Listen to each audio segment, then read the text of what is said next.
Hello, everyone. Welcome to this 8 a.m. talk, 8 a.m. in Europe. I am so very happy to have Lucy Glasspool with us. Lucy is going to give a talk titled Audio Porn in Japan. Lucy is an associate professor at the Department of English and Contemporary Society at Nagoya University of Foreign Studies in Japan. And I met Lucy at the second international conference on love studies, and I sort of fell in love with the talk that she gave there. And so I'm just happy that you accepted the invitation to also give a talk for us over here at the Center of Voice Studies. And Lucy works on a lot of different things, including gender studies, sexuality studies, fandom studies, film studies, media studies. And as far as I can tell, Lucy has worked a lot on masculinities, femininities, primarily in Japan and in pop culture. So the suspense. So dramatic. So whenever you are ready. Okay, share send slideshow. Okay, if you can see the slides, please tell me. Yes, we can. Okay, fabulous. All right, so I'm going to be talking about, as Misha said, and thank you so much for inviting me. I'll be talking about Japanese audio porn. Specifically, I'm going to be talking about a genre called situation voice, and leading up to that, the development of erotic audio and ASMR in Japanese mediascapes. Before I start, I just want to say I don't come from a linguistics background or sound studies background. I come from a very qualitative media and gender studies background.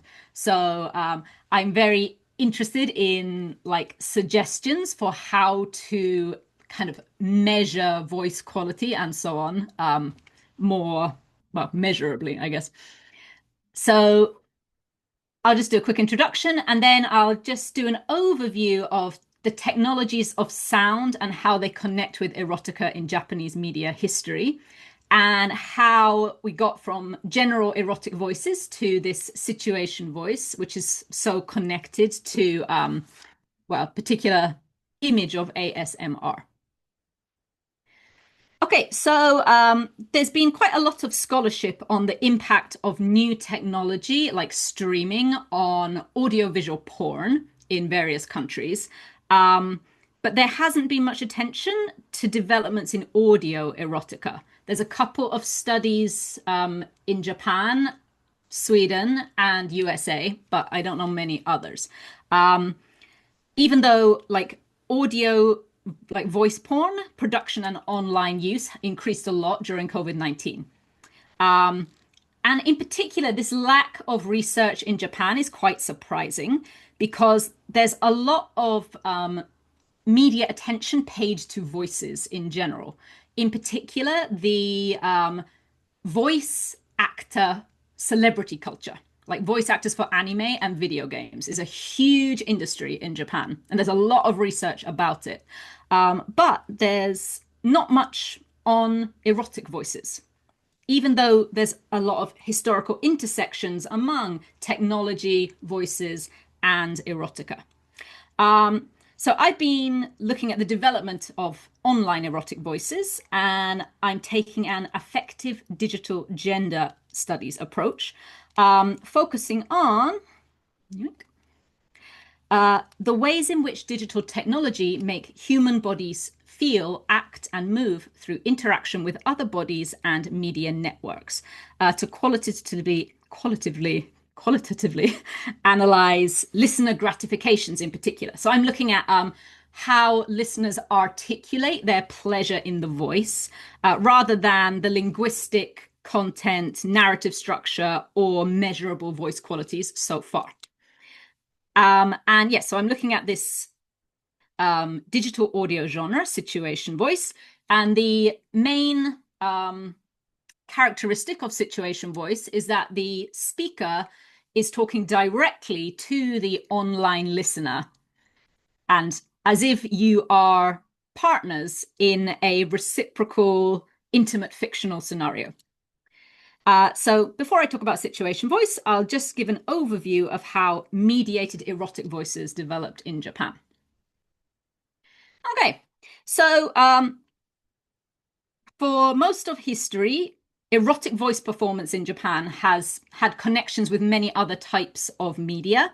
So from the 18th to 19th century, comic erotic oral performances, usually by men, for men, were very much connected to other erotic media forms, in particular literature, and also visual pornographic books like your famous Octopus down there by the artist Hokusai.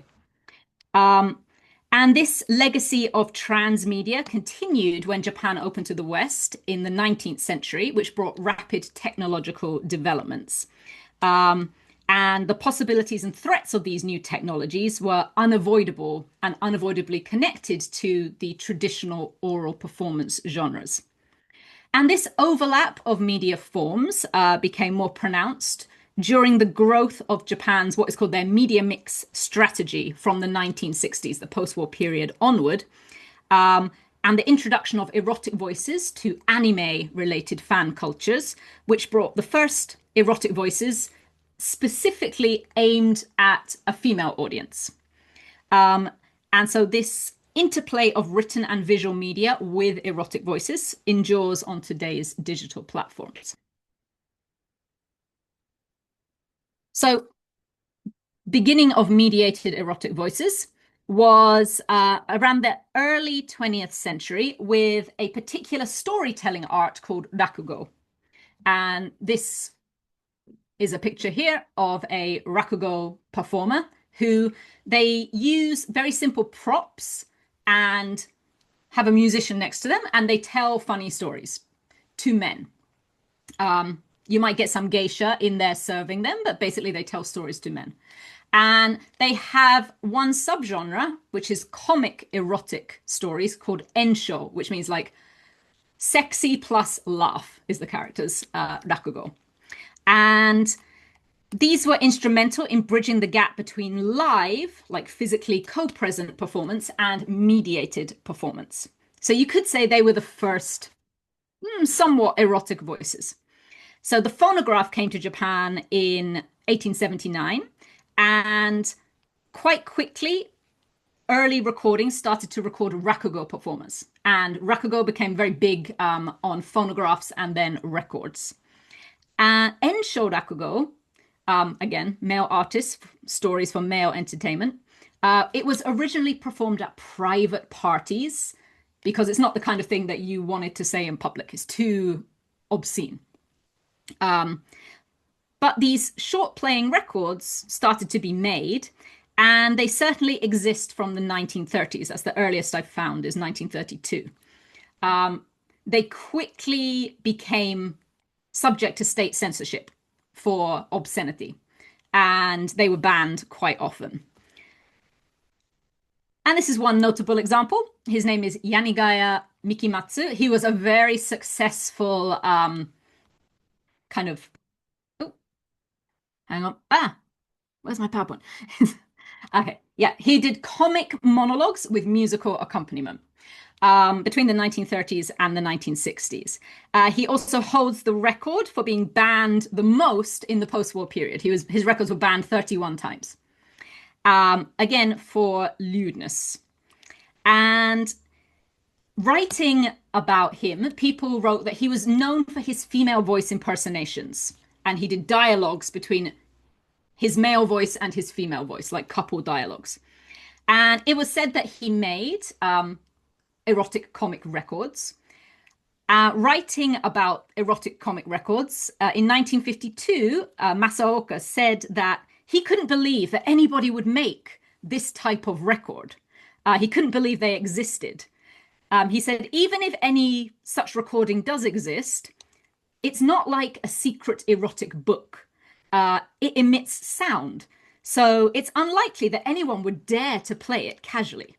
So there was obviously a big difficulty because headphones didn't exist for, at least for like people at home. So this articulates one of the challenges of using erotic voice media during this period.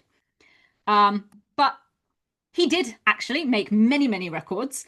One very long series called One Night for the Newlyweds, which is about the first night of a married couple staying at a hot spring inn.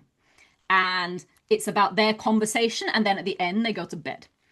And so he made, in 1934, one version of this record, which was released on a company label called Hart Bijin Records, which is the promotion arm of a condom company, Hart Bijin Condoms.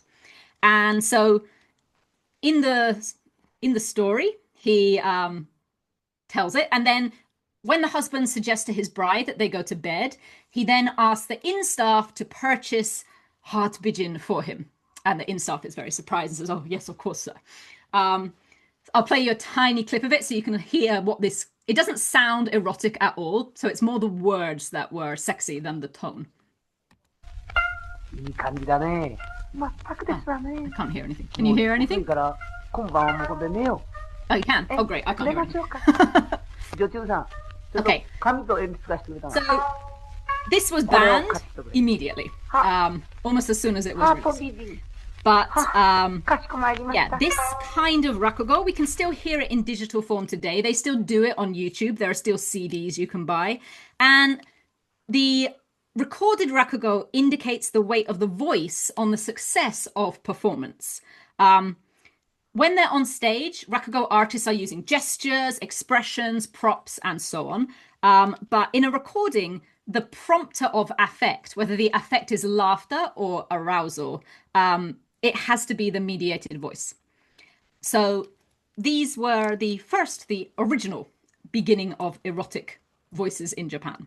But in the post-war period, it became connected again to visual media. So I'm going to run through that real quick. Okay, so going from the 60s up to the 80s, and I'll talk about these in more detail in a different page. Okay, so in the 60s and 70s, pink movies became popular in Japan.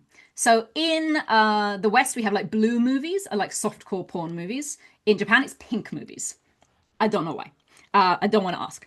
So these were, again, male-oriented porn movies, and you could buy them for home consumption on 8mm cassette. But because home projectors didn't have, a lot of times, they didn't have sound capacity, they put this, you can see it right here, this cassette as was sold with the film, and you have to play it on your separate home tape recorder, and it tells you how to do that. And so these could be consumed with or without visuals. Like maybe you don't want your family to see what you're watching, but you can listen to it with, if you have like big over-ear headphones. And these films, they weren't like this rakugo. They lack a deliberate humorous function. Their main purpose is to titillate and titillate a male audience. So this removal of humor, it signals a post-war shift from the like invariably male voice performers kind of doing this kind of camaraderie, sexy jokes type of performance to female performers whose voices on softcore porn soundtracks directly sought to spark arousal through their sighs and their moans and their whispers. It's a very different type of experience.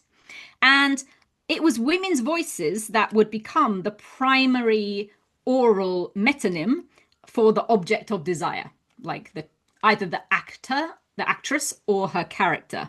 And the voice became an object of desire in itself until the late 1980s. So in the 70s, this continued audio only with recordings called pink tapes or secret voice tapes or ero tapes. And these were like records or 8-tracks or sono sheet, which is like a flexi disc, like this thing here. And these are basically sexy stories or scenarios featuring porn models and porn actresses from adult magazines. And sometimes you get a male voice, like couples, but the sonic focus is always on aroused female voices. When you hear the men talk, they kind of like, they're just talking. And the women are the ones who are signaling arousal because, again, it is made for male audience. And we can also hear that the common voice for like the voice of a sexy woman is very high pitched, like higher pitched maybe than European sexy voices. Low voices exist, but hopefully if you can hear these, you'll kind of get an idea of the typical sound. So this is from a 1960s record. Don't know where it was made. Don't know who made it. We only know the name of the record company. So this is a couple. They are having their first time together. And so you can hear the man, he seems quite interested, but the woman is very excited. Right. This one here, this is an 8-track, and the quality is terrible because it's an 8-track, and I had to get a player from the 80s to play it. So this one, there's no man. It is just a woman sighing and then some kind of romantic music. Can I play this? Yes, yes, yes. This one's very bad quality, so hopefully you can hear it. So yeah, there's no words here. Words are not necessary. The voice is the key part. Sometimes there are more words. This one here, this flexi disc, these are like really cheap, low quality, like bendy records that they give away with like adult magazines. This one, I don't know who made it. I don't know where it came from. There is no information about it. But this is an audio play of an older woman living with a younger woman. The younger woman comes home and the older woman accuses her of sleeping with somebody else, and then they have sex. But you can hear the older woman's voice is lower because she's not the focus of the eroticism. It's the younger woman who you're supposed to focus on. I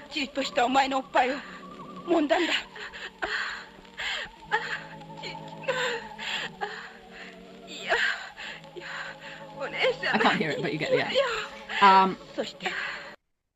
So yes, very much these are connected, oral media, oral erotica with print and visual media. And again, the focus is on the aroused female. Okay, so forward into the 80s. Again, this is really connected with novels and porn magazines. In particular, magazines would sell like cassettes that come with sexy photos. A really popular one was called Madonna Mate. They sold lots and lots and lots of these. And they would act out scenarios, for example, like pretending to film a porn movie, which this one is, but it's a recording of them pretending to film a porno movie. 4, 3, 2, 1, action! So this is about a girl using a vibrator, and her dad comes and knocks on the door and tells her to knock it off, basically. And again, the male voice, you're not supposed to get turned on by the male voice. And the tagline of this, the white writing you can see on the cover here, that says, "I want to whisper love into your ear." And the pink writing underneath it says, "A cassette to make you come with just a voice." So the idea of particular voice qualities like whispering, and the idea that it's the voice and not the words that are making you aroused was beginning to be articulated. And just to save time, I'm not going to play the others, but this is like an audio play, this one here, about a male student and his sexy PE teacher. This one is a novel by quite a well-known writer. It's narrated by a man. So a man is telling you what the woman is doing, and then you can hear her voice feeling it. So again, the men's voice is very kind of the voice of reason, and the woman's voice is the voice of like response. Okay. Okay, so all right, let's get forward to women. Actually, material for women. So in the late 80s, the idea that a woman's voice alone is being or signifying the object of desire was challenged by audio media aimed at female listeners. So a magazine called Comic June, quite an important, like high-profile magazine, it released an audio play cassette in 1988.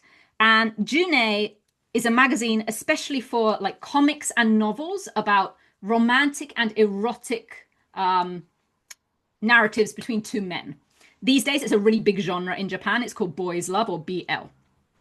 And this met with marked success. It was really popular because of the pleased surprise of the female listeners, who were very limited in their access to erotica. It's very difficult for women to buy or consume erotica at this time. And they'd experienced nothing like the visceral effect of an attractive voice speaking and breathing through their Walkman headphones, because this was the era of the Walkman. And they wrote letters about how they felt about it. And they said that the impact is less about the words that the actors are saying to each other and more the tone and the timbre in which they were speaking it. What you could call the Bart's grain of the voice. And as Kante and Restivo point out in their study of gay porn videos, it's the materiality of the voice that becomes the mark of desire for the listener. And when they were advertising this first cassette, it seems that they were aware of this, because the tagline that Cassette June had, the first one, was, read with your eyes, feel with your ears. So not listen, but feel. And this is certainly the response that readers or listeners seem to have. So they wrote that it made them tremble, or it made them get hot, and they had to stop listening to it. So compared to the experience of consuming the original novel or the art, it was an overwhelmingly erotic experience. Actually, it's not very sexy. It's not, this first one, it's not explicit at all. It's one character telling the other one that he's always wanted him and he's always loved him. Well, let's play a tiny bit of it. ずっと好きだった。こんなに好きになったやつはお前の他にいない。欲しかったんだ。 So again, the dialogue is super simple. It's the voice, the deep male voice, that became what is called in Japanese ikebo. Ikebo means hot guy voice. And hot guy voice is usually this very deep and kind of whiskey kind of male voice. And yeah, they released more of these cassettes, and they were so popular as well because they are kind of camouflaged porn. They don't have naked people on the cover. It could be just a normal romance story. So it's easy for women to buy it from a regular bookstore or buy it by mail. They don't have to go into a sex shop to get erotica. And they can listen with headphones and create this like mobile environment to consume porn safely. So there's analog. And then we get into the digital age, and I'm going to whip through this. But a lot of the advances in voice erotica did come from women's media. So, for example, it was like drama CDs that were first using 3D mics to make this binaural kind of sound in the early 2000s in Japan. And they were the first ones also who started to call the listener you, as if you are the partner of the character. And this continued, and it got online in around about 2001. And these days, yeah, online is the main like place where erotic voice is consumed. And there's many different types of format. Some of them are like free and don't have any visuals. Some of them are connected with anime. Some of them are, you have to pay for them. You can even download apps these days where you can have a phone call with your AI lover. But I'm going to talk about the largest genre of online erotic voice, which is independent, amateur streams and audio files. Yeah, this is kind of the first one here that we can find that fits into this situation voice genre. And this was an MP3 file that was sold on the amateur website, dlsite.com, called A New Sensation, Masturbation Only Voice, Fantasy Navigator Rico. And it uses the word situation in the description like so many times. This is kind of the forerunner of calling it situation voice. And unlike most of the others, it doesn't hide what it is. It tells you this is material for your sexual gratification, and men's sexual gratification in particular. Maybe because Rico has a female voice, so it is aimed at straight men, they don't have to hide it. But certainly today you can find quite explicit material aimed at women as well. So what is the focus of the stimulation? Is it erotic gratification or is it a more emotional gratification? It kind of depends on the platform. You can find sexy material on YouTube. For example, this one here. Your handsome girlfriend finds out you dirtied her underwear and seduces you with a deep, punishing voice. So this is one of the subgenres where it is a deep woman's voice, and a deep woman's voice is usually used for like dominant women. So I'll play a tiny bit of her voice so you can hear what a deep, sexy voice sounds like in Japan. この下着 And yeah, she is chastising her boyfriend for basically using her underwear to masturbate. 欲しいそれとも But this is about as far as you can go on YouTube. You can't describe full sex on YouTube. It's against their policy. So there are other dedicated sites where you can do that. And so to illustrate this, I'm going to use one case study. He's one popular male streamer. His name is Kata Ribe, which means Ribe who likes to talk. He provides content for a female audience. In fact, his titles say this is for a female audience, which is very common in situation voice. And he operates on several platforms. He has YouTube, he has X, Patreon, and so on. So on YouTube, he is doing like sensual but non-explicit pre-recorded streams. On this site called Twitcast, it's a live streaming site.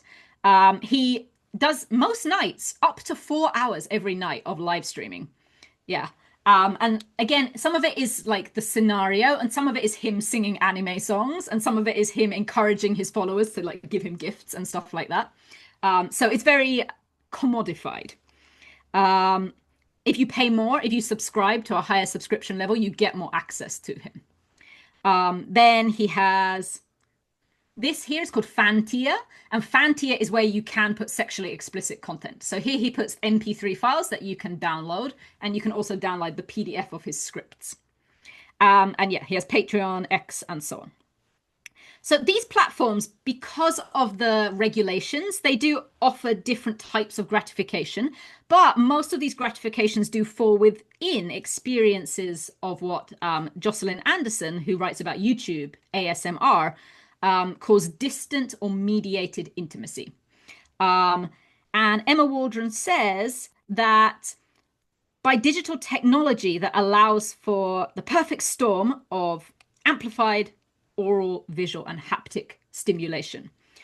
And so I'm going to be using this idea of mediated intimacy, and I'll be using the theorization of Helle Clausen, who gives 4 different subcategories of intimacy that come together to make mediated intimacy, which is what listeners seem to be attracted to.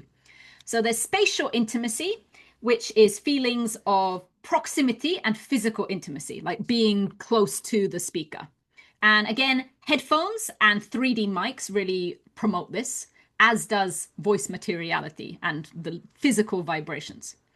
Temporal is immediacy. Obviously, if you're live streaming, it feels more immediate, but this can function in pre-recorded streams because they always talk in present tense. And the other one, maybe familiar for you, is social, like parasocial interactions, the listener's experience of feeling a social connection with the speaker. And then embodied intimacy, which is visceral and carnal affects that prompt an effervescent bodily response. So I'm going to be using these as a tool for analyzing listener gratifications, not least because situation voice pleasures are substantially connected to ASMR. The word ASMR has become ubiquitous in situation voice in the last 10 years. So yeah, like they use the tag ASMR for almost everything. And yeah, Following Paula Harper, I'm defining it as the use of sound to induce bodily sensation. I'm specifying small sound because you can get a bodily reaction from a huge sound just from the volume of it, but this is about very small sounds. So previous work on ASMR calls it a pleasurable, relaxing tingle or shiver that some people experience when they hear a particular type of sound. And most mainstream performers called ASM artists, they reject any notion of it being sexual purpose or sexual reaction, probably to avoid public stigmatization of ASMR as digital sex work. And they position it as wellness and self-care instead. Waldron points out that this kind of draws a critical distinction between sex and therapy, and it separates and creates this ideology that these two things are mutually exclusive. And so in porn, you have wet sounds. And in mainstream ASMR, the sounds are usually dry. It's like whispering and hair cutting and sheets being folded and ironing. So they really say, like, look, we are dry sound. It's not connected to porn. At the same time, this type of sound places Western ASMR within gendered norms of caregiving as feminine, because most ASM artists in the West are women, and they're doing these very domestic things. But Japanese shichibo, situation voice, is a little configured differently. ASMR is not feminized. Its image is not feminized at all. Men and women's voices and audiences are about equal numbers in situation voice. And men perform domestic labor in these scenarios very often since COVID-19. And this word ASMR is not limited to platonic shivers in situation voice. It refers to prompting by any type of sound of sensations with a physiological and often accompanying emotional aspect. And one of those sensations is openly sexual arousal. So let's look at two examples from Kataribe to finish up. We've got 10 minutes. Thank you very much. That should be just right. Okay, so he has some explicit content on this website, Fantia, and he makes extensive use of wet ASMR. So he does do whispers, but also like licking, sucking, slurping, kissing, eroticizing the sonic space. I'll play a few seconds of it. Just these aren't too wet because some people don't like wet sound, like me.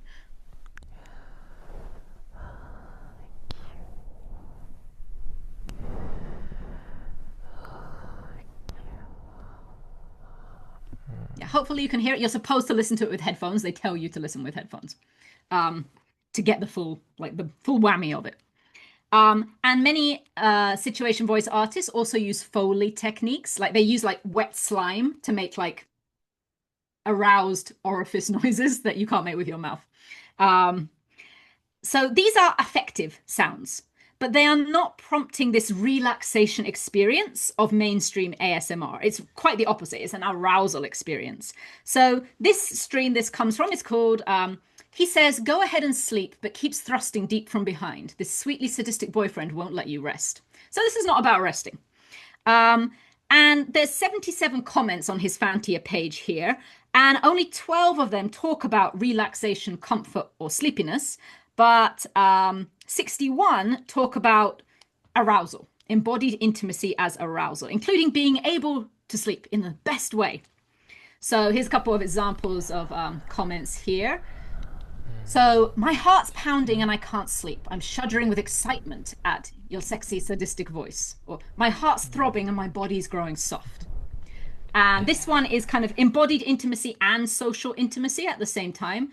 So I'm spellbound by your voice and breath. I'm melting along with you. So this feeling of connection between them. These words like melting and being submerged, these two Japanese verbs, they're used a lot by commenters to describe the immersion in the fantasy scenario and the body's envelopment of his voice. They feel it inside and being enveloped by his voice as they melt into it. Social intimacy.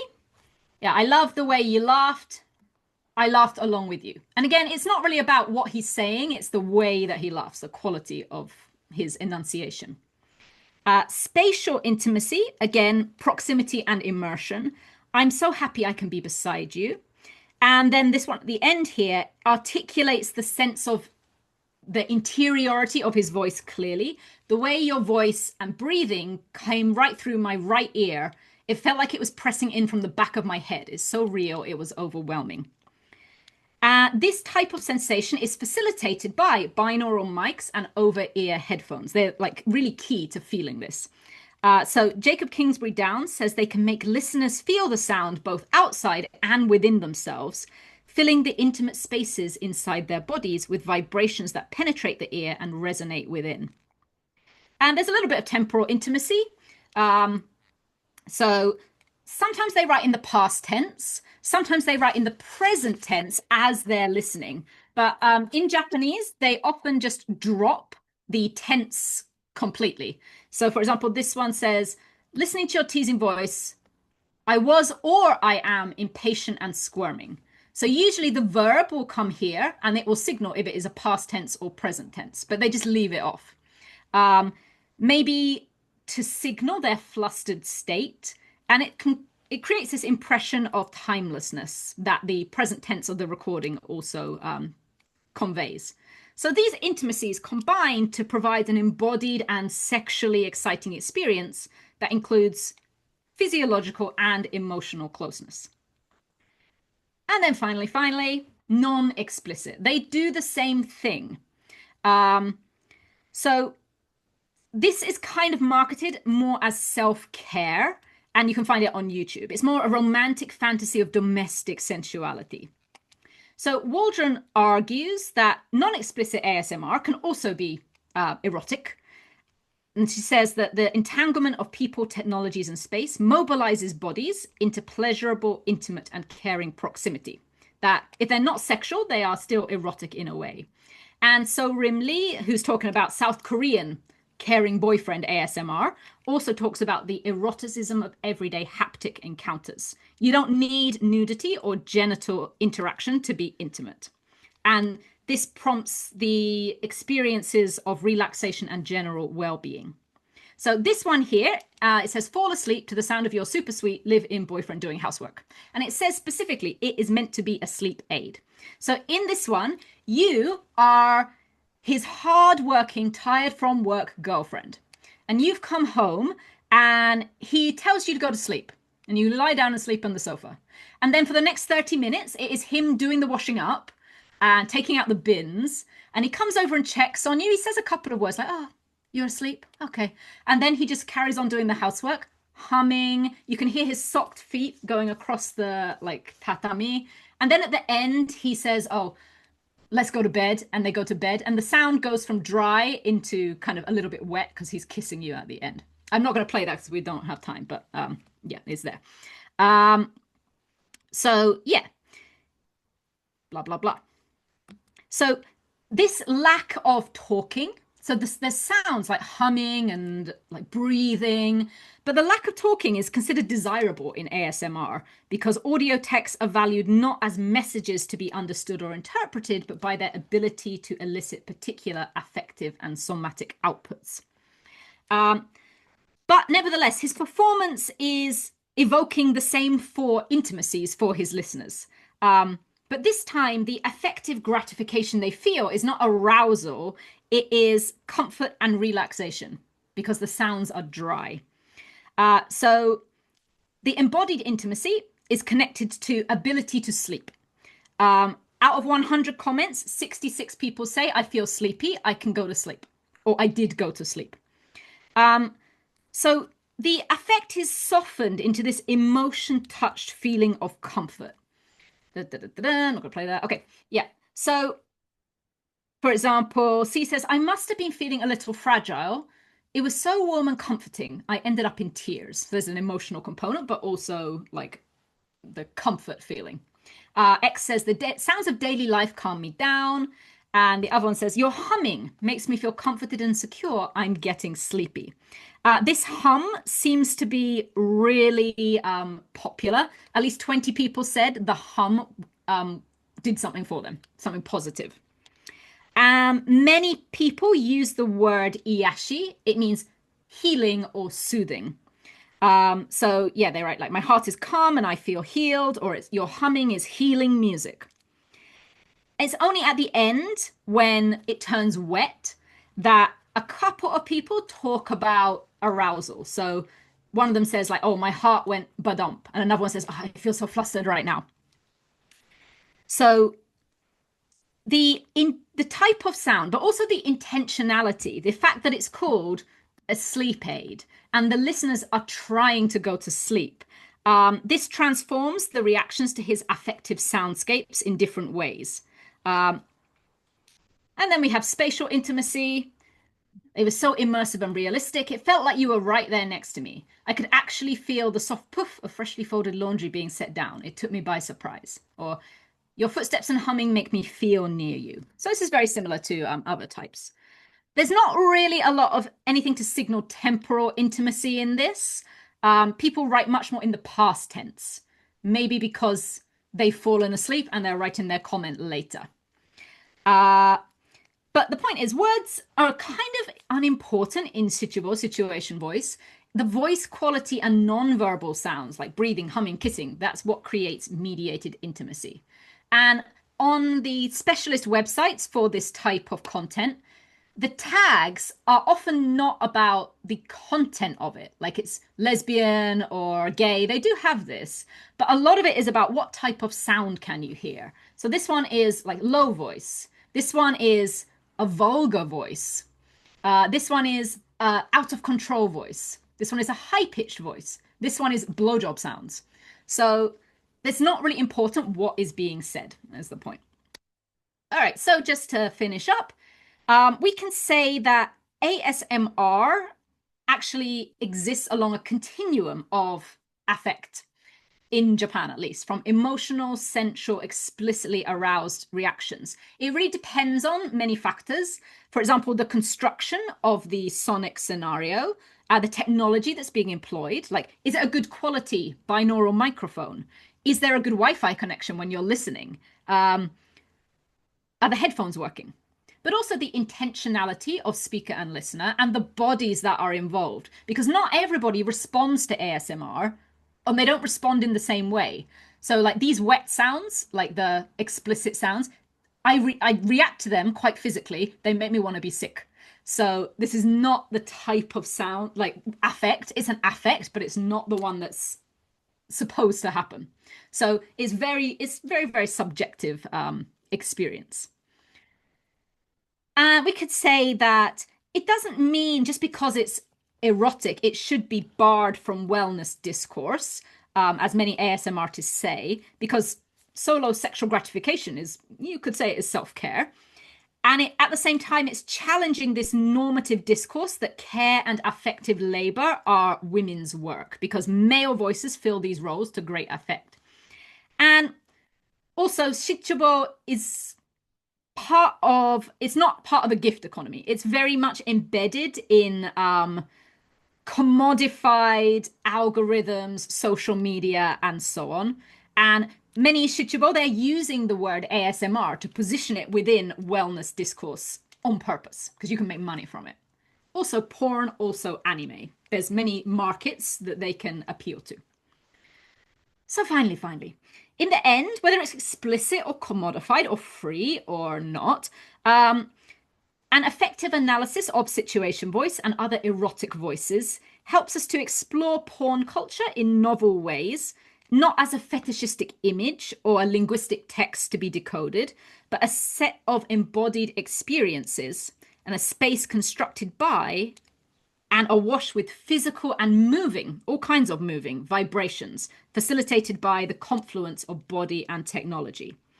And Adair Roundthwaite suggests this approach could help porn research shift away from familiar issues like censorship towards a consideration of how porn records and produces affect.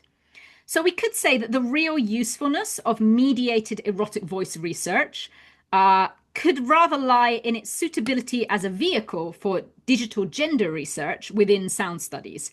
a perspective on contemporary audio media that allows us to rethink and rewire the relationship between the body and technology, and more fundamentally question how human and non-human things act and are acted on as entities engulfed in a sea of sex and sound. And that's the end. Thank you very much.